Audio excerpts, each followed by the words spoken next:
Ganda ng mini temple nila. Parang ang fresh ng tubig. Dito sa Hong Kong kasi ang gagaling nila maggagawa ng mga ganito. Alam mo sa totoo lang gusto ko yung mga bato na may mga style. Oh, 'di ba? Kahit yung basurahan nila is wooden type. Kaya napakagaling. Kasi mga nature lovers talaga nila dito. Yung makita niyo dito ang yung Chinese na Chinese. Anong tawag nitong 'to be? Oh, 'di ba? Ang ganda. Yung mga bulaklak sa Pinas nakapunta na dito. Ang ganda. Ang ganda nila gumawa ng mag-mix.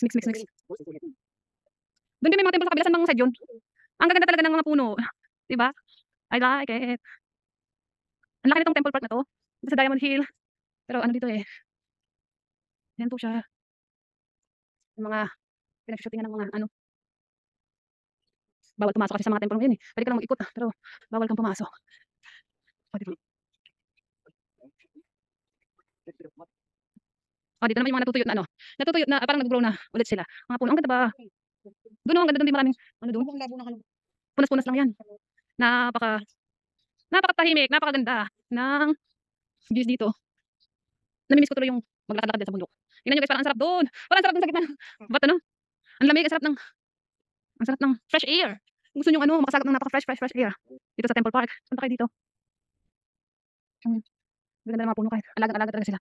Karamihan ng incheck nandito. Ayan, sila po yung view, yung mga Chinese noong panahon. Ayan, ang ganda ng nila.